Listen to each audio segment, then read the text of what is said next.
En cette année 2017, qui marque le 500e anniversaire des 95 thèses de la justification par la foi de Martin Luther, il est tout à fait normal de se souvenir de ce grand réformateur. En effet, il a eu le très grand mérite de redresser un christianisme qui en était venu à faire le salut reposer sur les mérites du croyant, au point de donner lieu au commerce du pardon divin, notamment à travers la pratique de ce qu'il était convenu d'appeler à l'époque la vente des indulgences. Il a remis au centre de la doctrine chrétienne un concept central du Nouveau Testament, celui de la justification par la foi. C'est-à-dire que la seule justice dont peut se réclamer le pécheur repentant en vue du salut, c'est celle qui a été acquise par l'œuvre du Christ et qui lui est gracieusement attribuée par la grâce de Dieu en réponse à sa foi en Christ. Ce concept de justification par la foi sera évoqué dans l'épître aux Galates, celle qui a été écrite par l'apôtre Paul aux chrétiens de la Galatie. Mais ce n'est pas l'objet de cet épître.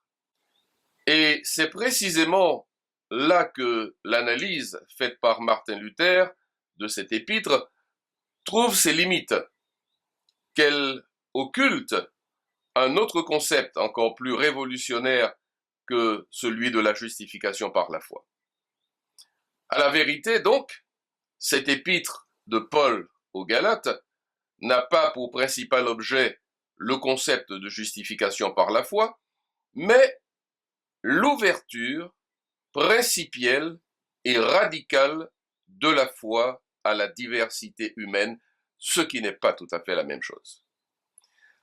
C'est ce qui est véhiculé par le thème central de l'épître, qui est le refus de la doctrine du salut par les œuvres de la loi.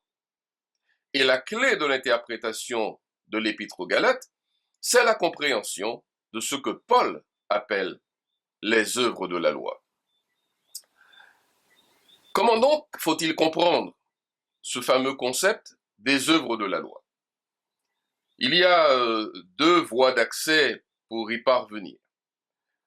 Premièrement, la voie courte, celle qui est offerte par le texte de Paul aux Romains, au chapitre 3, au verset 28 à 30, où il dit ceci: « Car nous pensons que l'homme est justifié par la foi sans les œuvres de la loi. Ou bien Dieu est-il seulement le Dieu des Juifs? Je répète, car nous pensons que l'homme est justifié par la foi sans les œuvres de la loi, ou bien Dieu est-il seulement le Dieu des Juifs? Ne l'est-il pas aussi des païens?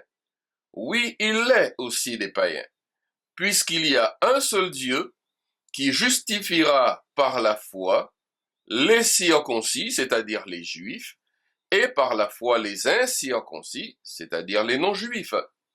Anéantissons-nous donc la loi par la foi?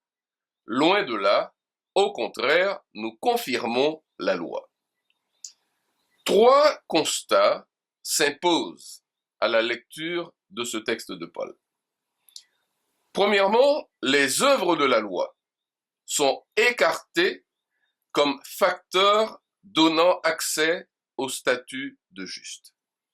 Deuxièmement, l'accès au statut de juste par les œuvres de la loi signifierait que Dieu serait seulement le Dieu des Juifs.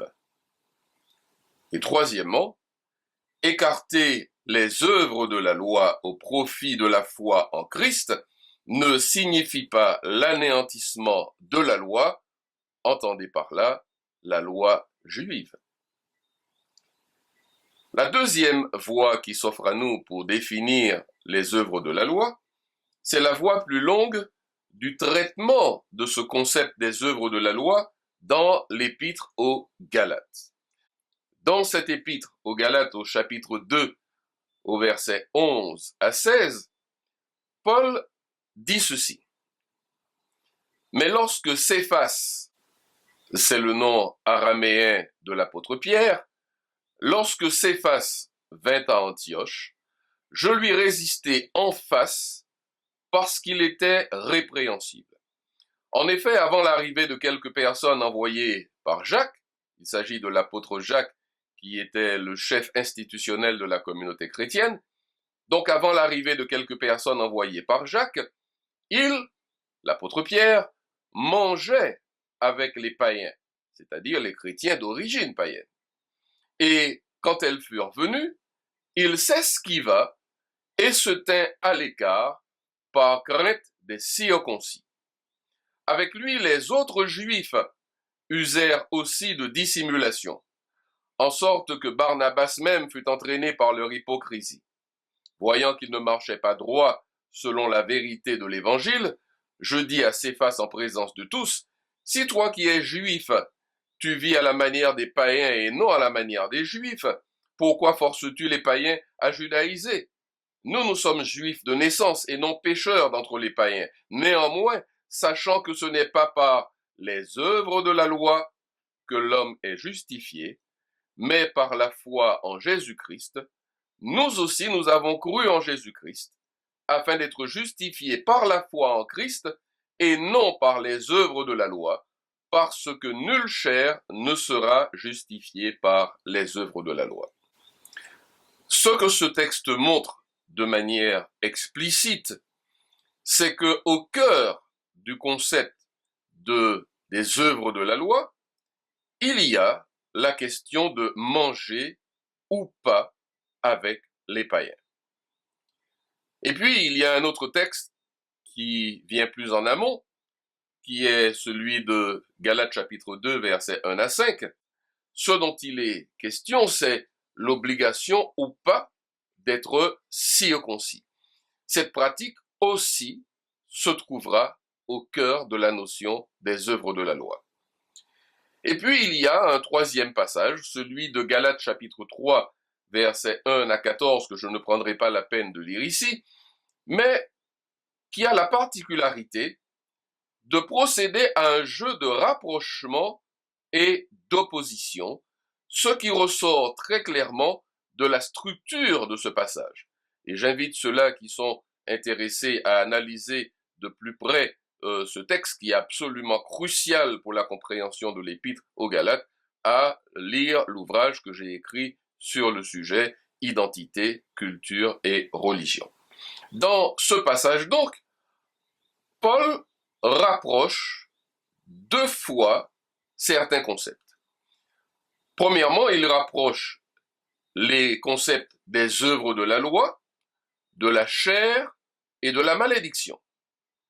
Et deuxièmement, il rapproche le concept de l'écoute de la foi de ceux de l'esprit et de la bénédiction. Et ensuite, il oppose ces deux jeux de concepts. Il oppose d'un côté les œuvres de la loi, la chair et la malédiction, à de l'autre côté l'écoute de la foi, l'esprit et la malédiction. Et ce jeu d'opposition fait clairement ressortir que l'enjeu de l'épître aux Galates, c'est la question des œuvres de la loi comme exigence identitaire et communautariste contraire à l'essence même du christianisme.